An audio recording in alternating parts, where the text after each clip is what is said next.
guys. Ayun.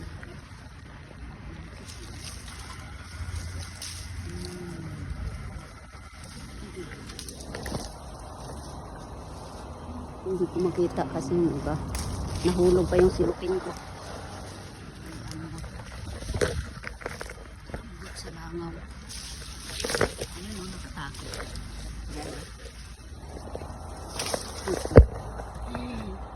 Okay, tapos may sawan o ay ambot na.